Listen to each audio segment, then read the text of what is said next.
Нийслэлээс аслагдсан аймагуд дундаас баруун аймагуудад түлш шатхуунаас эхлээд гурил будаа, өргөн хэрэглээний бараа бүтээгдэхүүн, малын тижэл бараг 2 дахин нугарсан үнээр очдог. Энэ нь хязгаар нутгийн иргэдэд хүнд ачаа болдог талаар байнга ярдагч дорвитой шийдэл байдаггүй. Харин аслагдсан бүсийн иргэдийн хүн амын орлогын албан татварыг 1-5% болгож 2-10 дахин бууруулахар зорж байгаагаа засгийн газрын хэрэг эрхлэх газрын дарга Бямбцогт хэлсэн юм а. Монгол улсын засгийн газраас их хурл татврын багц хууль өргөн барьсан байгаа. Их хурлд. Энэ хаврын чуулгаар хэлэлцэгдэнэ.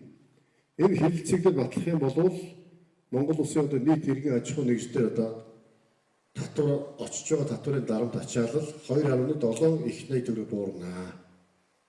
Нэмэгдсэн өртгийн албан татврын буцаалтыг орлогоос нь хамааран одоо чөлөөлдөг байх, 50% чөлөөлдөг буцааж өгдөг байх. Ийм их зохицуултууд орж байгаа. Хүн амын орлогын албан татварыг бас одоо хөнгөлөлдөг. Их орлого олж байгаа их төлдөг, бага орлого олж байгаа бага төлдөг, илүү татвар буулгах. Ийм одоо зохицуултууд хийгдэж байгаа. Уулзалтад ирсэн малчдын төлөөлөл бүрэн ашиглаж боловсруулж чадвал малаас хаях юм байхгүй. Даанч төр засаг үүнд дорвитой анхаарахгүй байгаад шүүмжлэлтэй хандаж байна.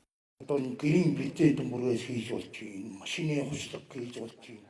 Одоо яг тэр гэрийн одоо бэлтээ дүмбэрээс нь доторх давхар махрах тийм дулаал хийж болно шүү дээ. Тэгээ машины одоо судлалын бүрээс янз бүрийн төрлийн юм байгаа. Тэрийг одоо сэтгэдэг хүн байдгүй юм уу? Ягаа хийдгүй юм?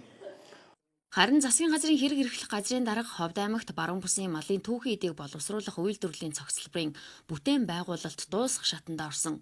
Энэ цогцлбор ашиглалтад орсноор баруун бүсэд малын арьс шир түүхийн эд үнд хүрнэ гэлээ. Мөн өнгөрсөн оны сүүлээр засгийн газар Евразийн чөлөөт худалдааны хилцээрийг байгуулсан. Ингэснээр манай улс 60 төрлийн арьс ширэн бүтээгдэхүүн, 29 төрлийн махан бүтээгдэхүүнийг татваргүй экспортлох боломжтой болсон гэдгийг хэлсэн юм. Уулзалтын үеэр тэтгэврийн насанд болсон ч тэтгэврээ тогтоолгож чадалгүй нас орсон төрийн албан хаагчийн арга гэрт 36 сарын үндсэн цалинтай тэнцэх буцалтгүй тусламжийг олгох засгийн газрын тогтоолтой. Үүнийг илүү сайжруулж тэтгэврт гарах нас нь болоогүй байхад хүнд өвчний улмаас хөдөлмөрийн чадвараа алдсан төрийн албан хаагчид тэтгэврт гарахаас өмнө нас орсон төрийн албан хаагчийн арга гэрт энэ буцалтгүй тусламжийг олгох асуудлыг илүү наривчлан судлаж байгаагаа ярьсан юм а.